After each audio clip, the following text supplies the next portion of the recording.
Halo semuanya, perkenalkan nama saya Diah Wahyuni dengan NIM 122023028. Ini merupakan video penjelasan mengenai alat ucap manusia dari mata kuliah fonologi.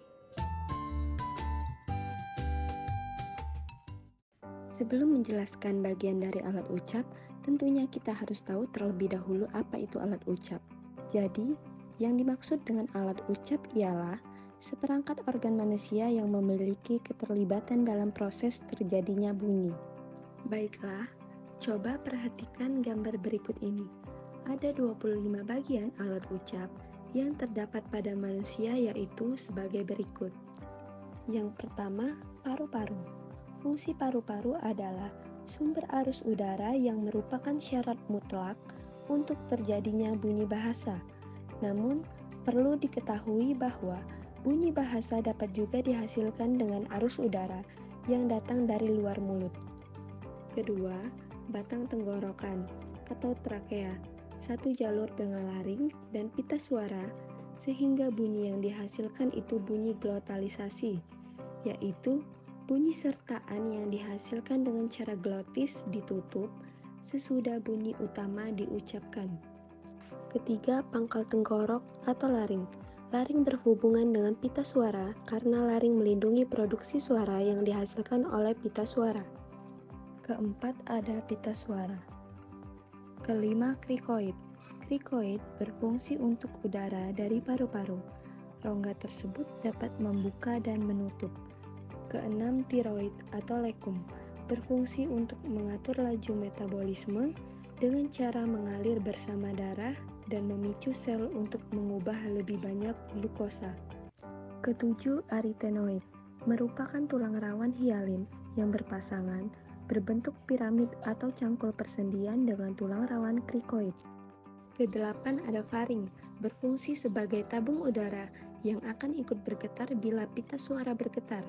Bunyi faringal adalah bunyi yang dihasilkan atau yang proses penghasilannya berada di dalam rongga faring, contohnya H.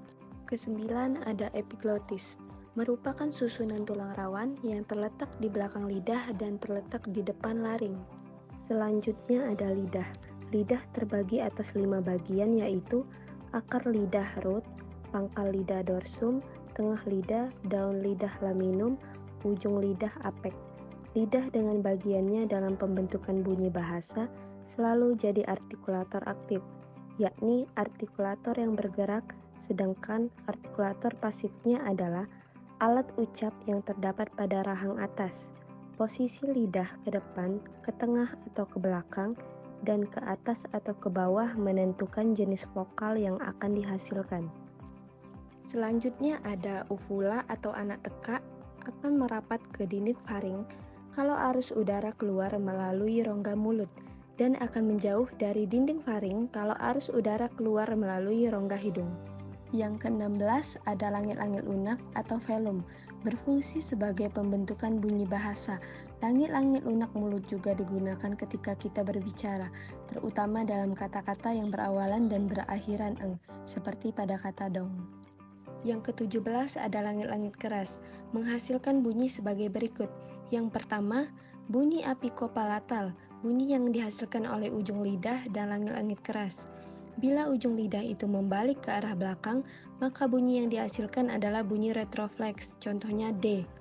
Yang kedua, bunyi laminopalatal, bunyi yang dihasilkan oleh lamina dan langit-langit keras, contohnya C dan J. Selanjutnya ada gusi atau alveolum, menghasilkan bunyi yang pertama alpico interdental atau dental, bila bunyi ujar yang dihasilkan oleh ujung lidah atau artikulator dengan daerah lengkung gigi seperti T, D, dan N. Yang kedua, bunyi apikopalatal, bunyi yang dihasilkan ujung lidah dan pangkal gigi atau alveolum seperti bunyi N. Selanjutnya ada gigi. Gigi terbagi dua, yaitu gigi atas dan gigi bawah. Ketika membentuk bunyi bahasa, gigi yang berperan penting yaitu gigi atas. Gigi atas biasanya bersama-sama dengan bibir bawah atau ujung lidah. Bunyi bahasa yang dihasilkan oleh gigi atas dan gigi bawah disebut bunyi dental. Bunyi bahasa yang dihasilkan oleh gigi atas dan bibir bawah disebut labiodental.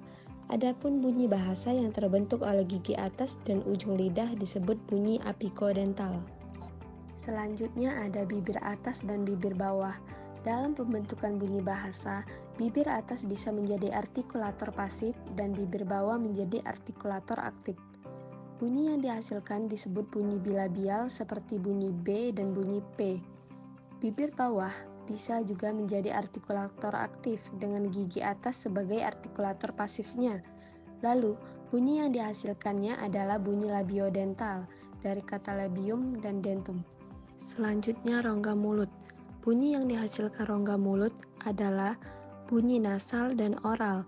Bunyi nasal atau sengau dibedakan dari bunyi oral berdasarkan jalan keluarnya arus udara.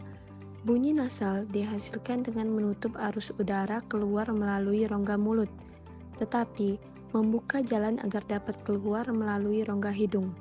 Yang terakhir ada rongga hidung. Bunyi bahasa yang dihasilkan oleh rongga hidung disebut bunyi nasal.